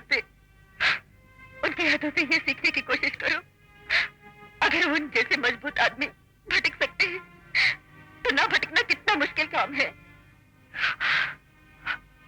इम्तिहान से भाग मत, इम्तिहान दे। हाँ सुनील, इम्तिहान दे। मैं क्या कोई पागल हूँ कि खामखा सींग मारता फिरता हूँ लोगों को? अरे बस रहने दो, तुम पुलिस वाले तो छुटे सांड हो रहे हो, सींग मारते फिरते हो, कत्ल कोई और करता है, सजा किसी और को दिलवा देते हो। और तुम वकील लोग क्या करते हो? बेच खाते हो अपने क्लाइंट को। कोई गरीब आदमी बेचारा मुकदमा लड़ने की तो सोच ही नहीं सकता। मैजिस्ट्रेट के लिए पैसे लेते हो और खुद डकार जाते हो। डकार जाते हैं, शर्म नहीं आते वकीलों के लिए ऐसे बेतुकी उड़ाते हुए? अरे हम लोगों ने आज तक समाज को डूबने से बचा रखा था जनाब, वरना आप पुलिस वाले तो कब का चट कर चुके होते। तुम अपनी बात तो करो मत। क्यों ना करो? तुम तो परले दर्जे की चोटी हो। क्या क्या कहा? कसम खा के कह दो कि तुमने मेरा दिल नहीं चुराया, और जब मैं कहता हूँ लेडी मेरा दिल वापस कर दो तो आनाकानी कर जाती हो। याद नहीं कहाँ रखा है, कल ले लेना, परसों ले लेना। बट रुको, जाते कहो। मेरा तो भी छोड़ नहीं आज। ये क्या हो रहा है? हाँ वो बताओ ना कहाँ गए? हाँ शर्मा क्यों रही? बताओ ना भाभी को कि पुलिस वाले खाना तो खाते नहीं, बस रिश्वत खाते हैं दोनों वक्त। यही कह रही थी। और तुमने जो वकीलों के लिए कहा वो कुछ नहीं है क्या? कहना किसने शुरू किया था? भाभी इसी ने कहना शुरू किया था। हर पेशे में अच्छे और बुरे दोनों तरह के लोग होते हैं। भाभी मगर मगर नहीं। Objection is over. Thank you your honour. अब ये अदालत फैसला करती है कि शाम की चाय पी ली जाए। आप आते हैं किचन में क्यों घुस जाती हैं? आपकी नौकरानी तो सिर्फ मटर गश्ती करती रहती है। ये लाड सब तब तक निवाला नहीं तोड़ते जब तक मैं खाना ना बनाऊं। ये तो क्लियर कंटेम्प्ट ऑफ कोर्ट हो गई। और क्या करूं? कंटेम्प्ट ऑफ ममता नहीं कर सकती ना। तुम आ जाओ तो इस चूल्हे चक्की से पीछा छूट जाएगा। मिस्टर सुनील, पुलिस डिपार्टमेंट आपसे बहुत खुश है और इसलिए मैं आपको बहुत बड़ी जिम्मेदारी सौंपना चाहता हूँ। सर, स्मगलर्स के गैंग ने हमारे देश में बड़ी हलचल मचा रखी है और आज वो बड़े पैमाने पर ड्रग्स स्मगल कर रहे हैं। उनका हेडक्वार्टर हमारे प्रदेश की सीमा में ही है। ये फाइल पढ़ लीजिए और जितनी जल्दी हो सके उन स्मगलर्स को कानून के हवाले कर दीजिए। I'll try my best. I wish you all the best. खाना टेबल पे लगा दो बीवी जी। नहीं, सुनील के बगैर खाने को जी नहीं करता। उसे आने दो। अरे ये बरसों बाद भाभी का पाँव कैसे अड़ा गया? आज कोई ना कोई मतलब जरूर होगा बीवी जी। ए तू चुप रह, बीवी जी की चमची कहीं की। अच्छा ये बता क्या चाहिए? आशीर्वाद। आशीर्वाद? क्यों? बड़े बड़े धाकड़ और धांसू ऑफिसर्स जिन स्मगलर्स पर हाथ नहीं डाल पाए, उनकी गिरफ्तारी का पीड़ा मुझसे उठवाया गया। अब इतना बड़ा काम भाभी आपके आशीर्वाद के बिना तो हो ही नहीं सकता ना, इसलिए फटाफट 2-4 आशीर्वाद दे डालिए। ये सूटकेस क्यों पैक हो रहा है? क्योंकि मैं ऑफिसर ऑन स्पेशल ड्यूटी होकर बाहर जा रहा हूँ। अच्छा इसका सूटकेस तू ही पैक कर दे। चेती तो आधी चीजें रखेगी, आधी भूल जाएगी। जा। अच्छा वापस कब आओगे? अब ये तो स्मगलर्स पे डिपेंड करता है ना भाभी, कल पकड़ा गया तो परसों आ जाऊंगा। कुछ भी हो जल्दी आ जाना, क्योंकि तेरे जाने से घर सुना सुना लगता है। जाके देखो वो ठीक से चीजें रखती या नहीं। बड़ी लापरवाह लड़की है। ठीक है भाभी।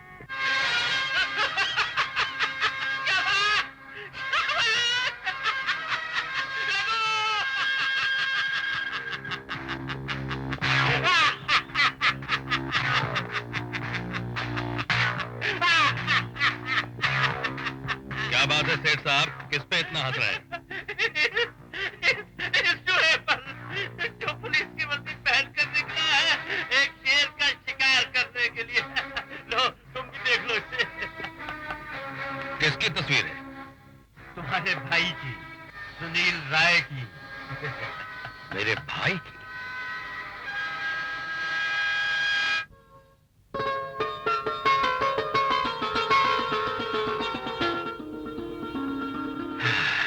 जब ये छोटा था तो इतना सा था, आज ही इतना बड़ा हो गया और मैंने इसे बढ़ते हुए देखा भी नहीं। वक्त कैसे बीत जाता है सेठ साहब। और गौर से देखो रघुनाथ इसे, क्योंकि ये तुम्हें पकड़ने आ रहा है। हाँ। जब ये इतना बड़ा हो गया सेठ साहब, तो मेरी जान की तो सोना ढूंढन पी गए, सूना कर गए देश, सोना मिला न पी मिले, रूपा हो गए केस। शाबाश, शाबाश। अरे भाई कमाल है, तुम अभी तक उसकी यादों को अपने सीने में समेटे हुए हो और वो शायद तुम्हें याद भी नहीं करती होगी। ऐसा क्यों कह रहे हैं सेठ साहब? मैं ठीक कह रहा हूं रघुनाथ। भूल गए वो दिन जिस दिन तुम्हारी नकली मौत हुई थी।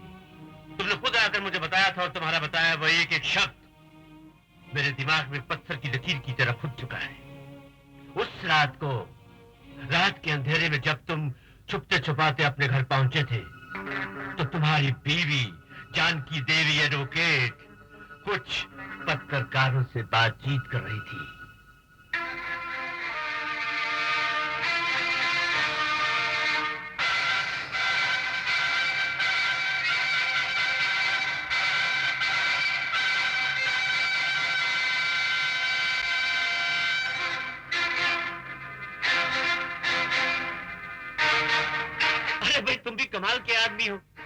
उस औरत को याद कर रहे हो जिसने मुझे खुद ये बात दिन रात बिच्छू की तरह डंक मारती रहती है और आप मुझे हमेशा यही बात याद दिलाते रहते हैं। याद इसलिए दिलाता रहता हूँ क्योंकि तुम्हारे लिए इस बात को याद रखना बहुत जरूरी है। फिर मैं अपने प्यार का क्या करूं सेठ साहब? शाबाश शाबाश। प्यार प्यार को या तो खड्डा खोद कर गाड़ डालो या चिता बनाकर जला डालो इसे। मैं तो उस औरत का मुंह भी ना देखूं जिसने। खैर छोड़ो उसे, जाओ जाकर अपना काम संभालो और सोचो अगर उसके पल्लू से बंधे रहते तो आज तक सिर्फ रिक्शा चला रहे होते, सिर्फ रिक्शा। तो फिर मैं सुनील को भी भूल जाऊं? ना ना ना ना, ना। सुनील को कभी नहीं भूलना, पल पल के लिए इसे याद रखना क्योंकि ये तुम्हारा और मेरा दुश्मन है और फिर इसे जान की देवी जज ने पाला है। हाँ हाँ, जो कभी भी तुम्हें पिता समान भाई नहीं समझेगा। उसके लिए तुम हमेशा सिर्फ एक क्रिमिनल रहोगे। उफ, इस पैसे के लालच ने मुझे कितना अकेला कर दिया सेठ साहब। अरे भैया भगवान का भी यही हाल है, वो भी तो अकेला ही है, हाँ? जाओ जाकर जाने की तैयारी करो, जाओ जाओ जाओ। शाबाश शाबाश, अब आएगा मजा। हाँ आई आई आई। ये रहा मेरा हॉलिडे होम। ओ तुम चाहो तो तुम भी यहीं ठहर जाओ। सर ठहरने पर एक शेर याद आया। बाप रे बाप। बोझा बनारसी को कहा उसने रुक जरा। हम ठहरो ठहरो में रहे, बच्चा ठहर गया। बोझा बनारसी, जी तुम अपनी ये शेर सुना सुना के मुझे बोर न किया करो। ओके सर, पद्य न सही गद्य सुन लीजिए। किसी ने कहा है पुलिस के काम में 1 से 3 भले। 1 से 3 भले। आप जरा मेरी थानेदारनी को यहाँ बुलवा दीजिए ना। तुम्हारे थानेदारनी की कोई जरूरत नहीं है। अरे तुम कैसे आ गई? हवाई जहाज से। हवाई जहाज से वो तो ठीक है, मगर क्यों? Orders mister Sunil Prasad Rai SP, orders. Orders?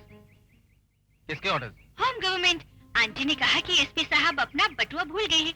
घूस तो खाते नहीं तो पेट पूजा कैसे करेंगे? हाँ। इसलिए हवाई जहाज पकड़ा और आ गई। हाँ, आप जरा ऐसे ही हंसते हंसते बोझा उठा के अंदर आ जाइए। Yes sir. ये ड्राइवर भाई पीछे आओ, साहब का सामान। अब बस ये तो अच्छा किया तुम मुझसे पहले आ गई।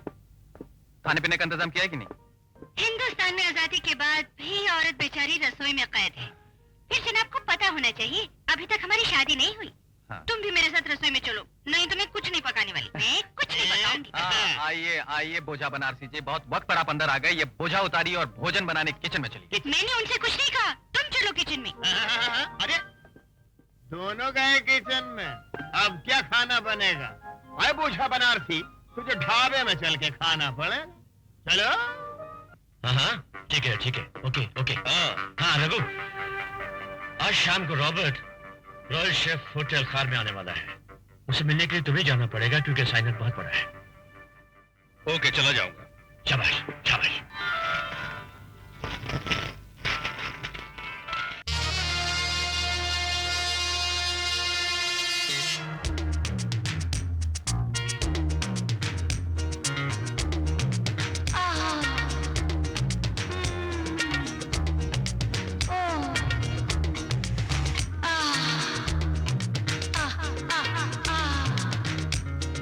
पीड़ हुंदी नी मेरे पीड़ हुंदी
थैंक यू।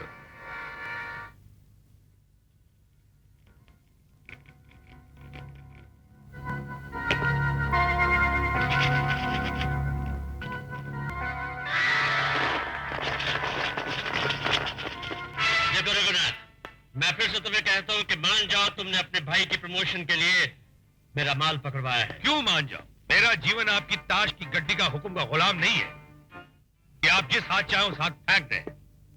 ये सही है कि आज इस धंधे में मैं आपकी वजह से हूं, लेकिन इसका यह मतलब नहीं है कि मैं आपका गुलाम हूं। ये तो मैं उस सड़े हुए और झूठे समाज से बदला ले रहा हूं जिसने मुझे इज्जत के साथ जीने का अधिकार नहीं दिया। इस कर्म क्षेत्र में एक तरफ मैं हूं और दूसरी तरफ सुनील है। जिस तरह भीष्म अर्जुन को मारने के लिए तैयार नहीं था सेठ साहब, उसी तरह मैं सुनील को मारने के लिए तैयार नहीं हूं। लेकिन जिस तरह भीष्म धृतराष्ट्र की सहायता के लिए वचनबद्ध था, उसी तरह मैं आपकी सहायता के लिए वचनबद्ध हूं।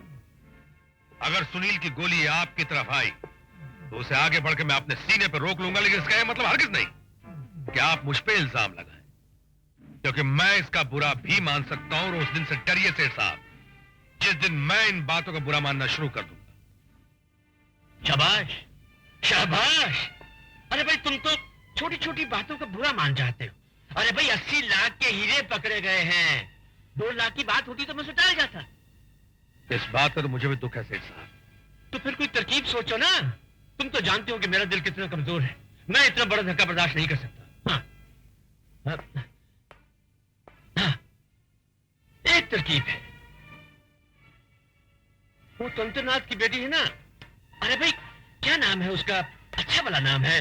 अरे वही जिसका चक्कर सुनील के साथ है। हम एक काम करते हैं, हम उस लड़की को उठवा लेते हैं और फिर सुनील से कहते हैं हमारा माल वापस कर दो, हम तुम्हें तुम्हारे माल वापस कर देंगे। उस लड़की के लिए ऐसा मत कहो सेठ साहब। उस लड़की से मेरे भाई सुनील की शादी होने वाली है। शाबाश, शाबाश। अरे भाई अभी भी तो तुम गोली को फेर देने की बात कर रहे थे और अब रिश्तेदारी की बात क्या दिलवा रहे हो? हम उस लड़की को खा जाने वाले थोड़े ही हैं। बाल वापस मिलती उसे हम इज्जत से लौटा देंगे। नहीं, हरगिज नहीं। इन्हीं लोगों ने ले ली। भाई साहब, हम तुमको भाई साहब लगते हैं? पुलिस की वर्दी पहन के चले आते। अरे हमारा नाम गिनी बुक ऑफ रिकॉर्ड में पढ़ लेते। दुनिया के सबसे सीनियर कांस्टेबल हैं, सैल्यूट करो। अरे कुछ और कह देते, इंस्पेक्टर कह देते, एसपी कह देते, कमिश्नर कह देते तो हमारी तबीयत खुश हो जाती। भाई साहब कहा, पागल कहा, मजनू कहा, दीवाना कहा, मगर मुंह से जालिम की सही बात न निकली अब तक। छी छी छी, क्या बात है? आईजी साहब, मैं तो बस ये पूछ रहा था क्या रश्मि जी घर पे हैं? अरे भाई, जब आईजीपी साहब कहा है तो 2-4 ठो बातें और करो, मजा आएगा। नहीं, वैसे रश्मि जी से क्या काम है? एएसपी साहब ने रश्मि जी के लिए फूल भेजे हैं। अच्छा अच्छा अच्छा अच्छा, तो भाई एक काम करो, खुद ही घंटी बजा कर दे आओ ना, कारण कि हम बहुत जल्दी वहाँ बहुत बिजी हैं। क्या एएसपी साहब ने भेजे? सुनील ने भेजे हैं।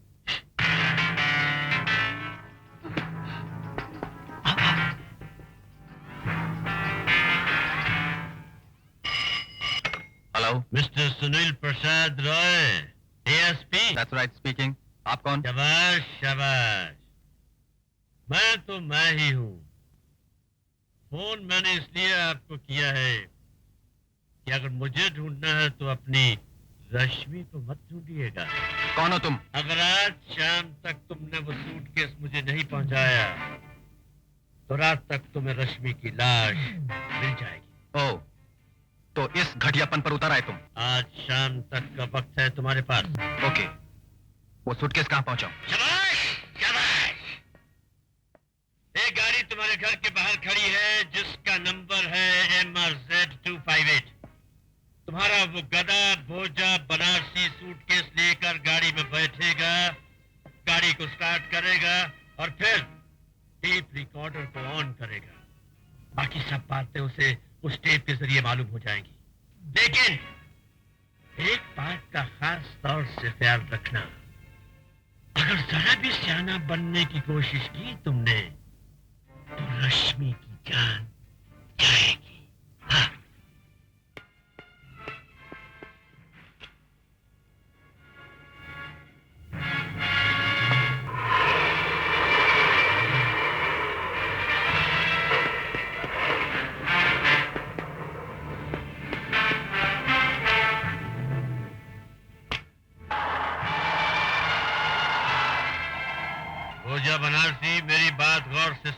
गाड़ी सीधी तरह से चलाते रहो और मॉन्टियस कोर्ट चलो। वहां पहुंचते ही तुम्हें एक कार नंबर MRZ 2535 मिलेगी। तुम सूटकेस लेकर उस कार में बैठ जाना। बाकी आगे की बातें तुम्हें उस कार के टेप रिकॉर्डर से मालूम होगी।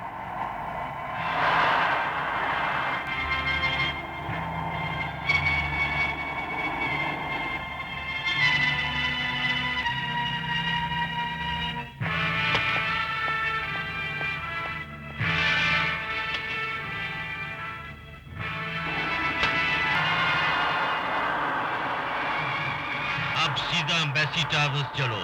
तुम्हारी पिछली सीट पर एक वैसा ही सूटकेस रखा है जैसा तुम्हारे पास है। अपना सूटकेस वहां रखकर उस सूटकेस को उठा लेना और एम्बेसी टावर्स पहुंचकर तुम्हें वहां पर एक कार नंबर MRZ 2593 मिलेगी। जो सूटकेस अब तुम्हारे पास है उसे लेकर उस कार में बैठ जाओ और अटलांटिक होटल चलो। वहां के रीगल स्वीट में रश्मि मिलेगी।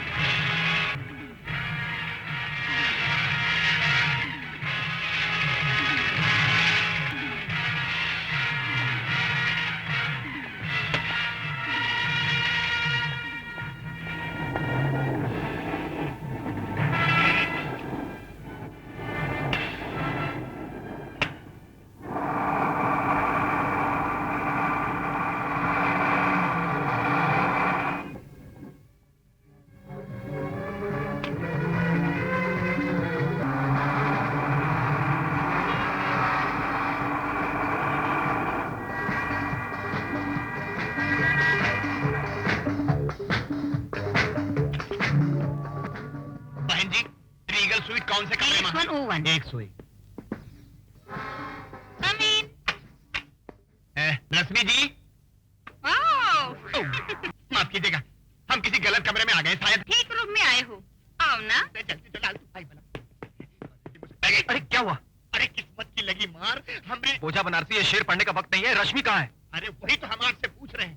ऊपर तो एक बाला हमरा बलात्कार करने को तैयार थी। अरे हम तो इज्जत बचाकर भागे, नहीं तो थानेदारनी को मुंह दिखाने लायक नहीं रहते।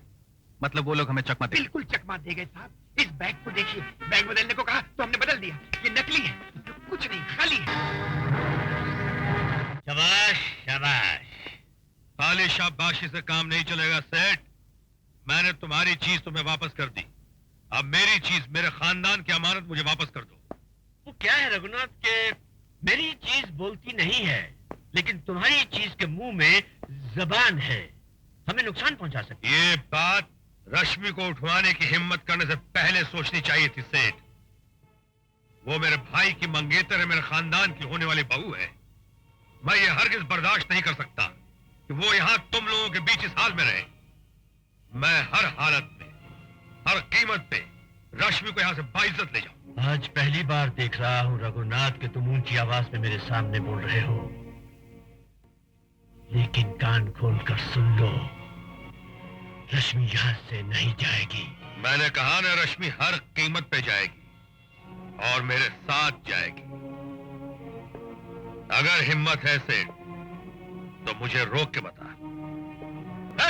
नहीं, सांप को मारने के लिए उसके बिल के अंदर नहीं घुसते। पहले सांप को अपनी जगह पर लाते हैं, फिर उसे मारते हैं। रश्मि,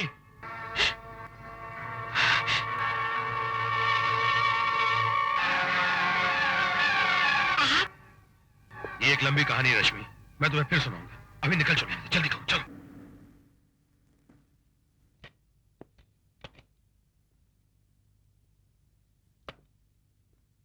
आओ, मैं तुम्हें घर के अंदर तक छोड़ दूं। अगर सुनील ने आपको यहाँ देख लिया तो वो आपको अरेस्ट कर लेगा। आप अंदर न आए तो अच्छा होगा। देखो, सुनील अगर घर पे ना हुआ तो सेठ के आदमी तुम्हें परेशान कर सकते हैं, और अगर सुनील घर पे हुआ तो तुम फिक्र ना करो, मैं उसे समझा दूंगा। वो ये नहीं समझेगा।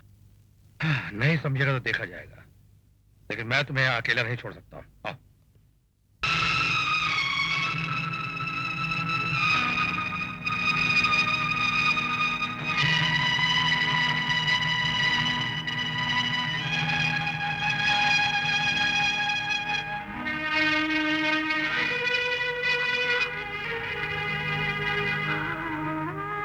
मैं सपना तो नहीं देख रही हूँ ना? जानकी, ये तुम्हें हो ना? इस इस दुनिया में एक पुरुष है, वो है सजन हमारा। चांद कभी भरे नजर न देखो, चांद कभी भरे नजर न देखो, नजारा। पता है, जिस धूप का मजा तक भूल गई थी, उसी धूप से आज मेरे दिल के आंगन का कोना कोना भर गया है। मैं तुम्हारी जान की थोड़ी मर गई थी। मैं तो न्याय और कानून के मेज पर रखी हुई कांच की मूर्ति बनकर रह गई थी। आज तुम्हारे स्पर्श ने कांच का वो खोल तोड़कर मुझे फिर से जिंदा कर दिया।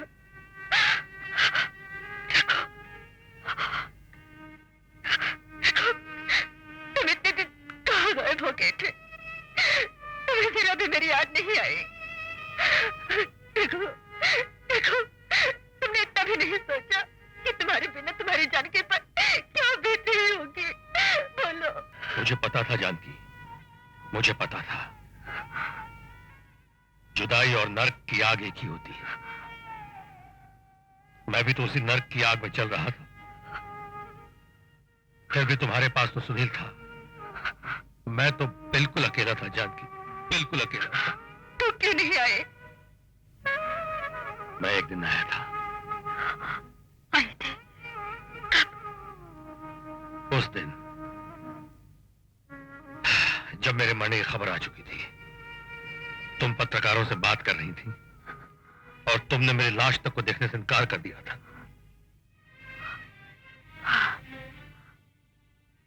याद आया,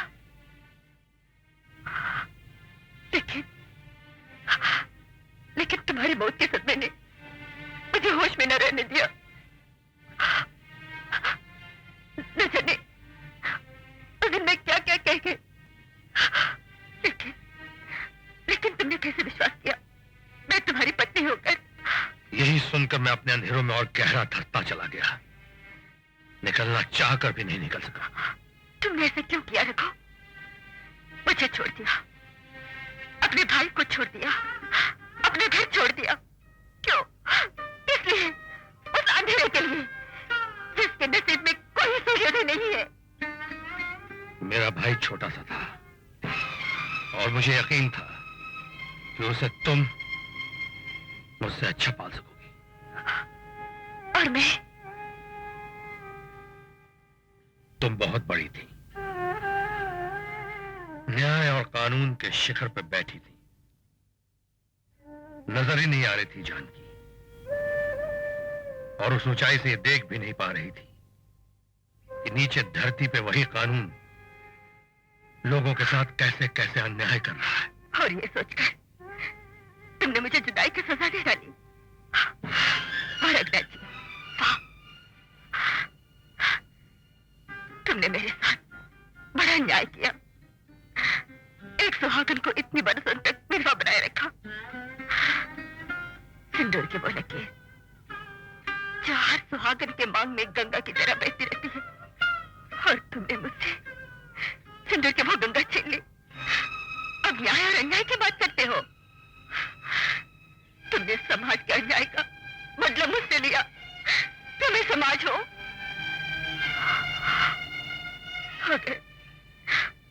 अगर सुनील को पाना ना होता तो मैं कब की मर गई होती।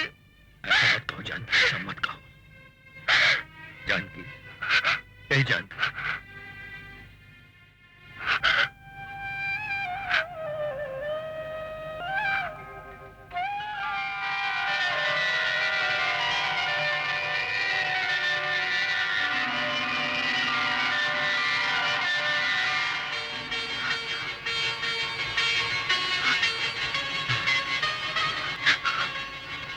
जानकी, जानकी,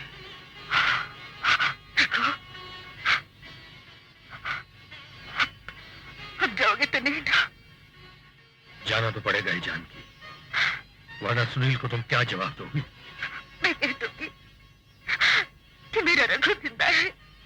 और अगर उसने ये कहा कि तुमने जिंदा रघु को कानून के हवाले क्यों नहीं किया, तो क्या कहोगी?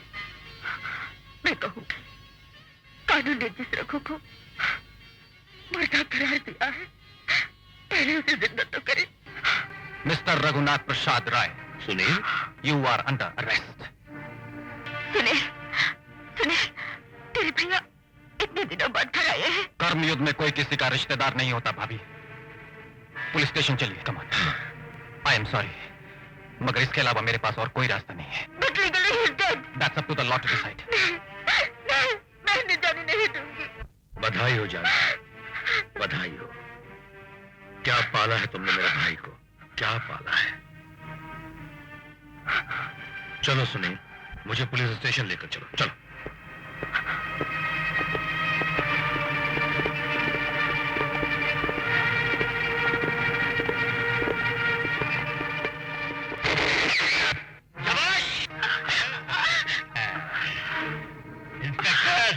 इन दोनों को तो तुम अच्छी तरह से पहचानते ही होगे। ये तुम्हारी माँ समान भाभी है जिसने एक रिक्शा पुनर के छोटे भाई को पाल पोस कर ये पुलिस की वर्दी पहनाई है। और ये रेशमी तुम्हारी क्या होने वाली है ये तुम अच्छी तरह से जानते। तुम चाहते क्या हो? बस यही कि रघुनाथ मेरा खास आदमी है, मेरे सारे राज जानता है। इसे भला मैं तुम्हारे साथ कैसे जाने दूं? हाँ, अगर जज जानकी और रश्मि की जिंदगी चाहिए तो इसे रहा कर दो। सेठ, मैं गिरफ्तारी नहीं हूं तो मुझे रिहा कैसे करेंगे? मैंने खुद अपने आप को कानून के हवाले किया है ताकि मेरी सजा मेरी आत्मा पे चढ़े पापों के मैल को साफ कर सके। शाबाश, वाह! इतने सालों तक मेरा नमक खाने के बाद उसकी कीमत नमक हरामी करके चुकाना चाहते हो? सरकारी गवाह बन के चुकाना चाहते हो? मुझे जेल भिजवा कर चुकाना चाहते हो? बड़े बेवकूफ हो तुम रघु। और तुम खबरदार, इंस्पेक्टर अगर हिलने की कोशिश की तो याद रखो मेरे आदमियों के पास भी हथियार हैं। और तुम इंस्पेक्टर, अगर तुम इन दोनों की जिंदगी चाहते हो तो तुम्हें कीमत देनी होगी। रघुनाथ को मेरे हवाले करो, उसके बाद मैंने छोड़ दूंगा। नहीं सुने, तुम अपना फर्ज अदा करो। इतने दिनों बाद मेरे पति और तुम्हारे भाई ने गुनाहों के दलदल से निकलकर कानून और न्याय का साथ देने का फैसला किया है। मेरी ये जीत मेरी जिंदगी से ज्यादा है और कानून की ये जीत के लिए मैं 1000 बार मरने को भी तैयार हूँ। इतनी आसानी से तुम्हें थोड़ा ही मारूंगा जज जानकी। फिर अपने आदमियों से कहूंगा, अपने केस में क्या बताऊं कि अपने आदमियों से क्या कहूंगा। तुम खुद ही सोच लो कि तुम अपनी आंखों के सामने ये सारा तमाशा देख सकोगे। हाँ, ठीक है सेठ, तुम इन लोगों को छोड़ दो, मैं तुम्हारे साथ चलने को तैयार। शाबाश शाबाश। अब ऊंट आया पहाड़ के नीचे। इंस्पेक्टर, पहले अपनी रिवॉल्वर फेंको और फिर रघु को आजाद करो। कम ऑन, हरी अप, जल्दी करो, मेरा वक्त बहुत कीमती है। Come on.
आज आपके वकील ने अपनी बहस से ये साबित करने की कोशिश की है कि मुलजिम रघुनाथ प्रसाद रॉय ने अपने भाई की जान बचाने के लिए कत्ल किया है। बहस तारीफ के काबिल है, लेकिन मुलजिम ने जो गुनाह मकदूल दर्शन लाल के साथ मिलकर किए, लेकिन जिन हालात में मुलजिम को गुनाहों के रास्ते पर चलने के लिए मजबूर किया, उनको नजर में रखते हुए अदालत रघुनाथ प्रसाद रॉय को आईपीसी 304 के तहत 7 साल की सजा देती है।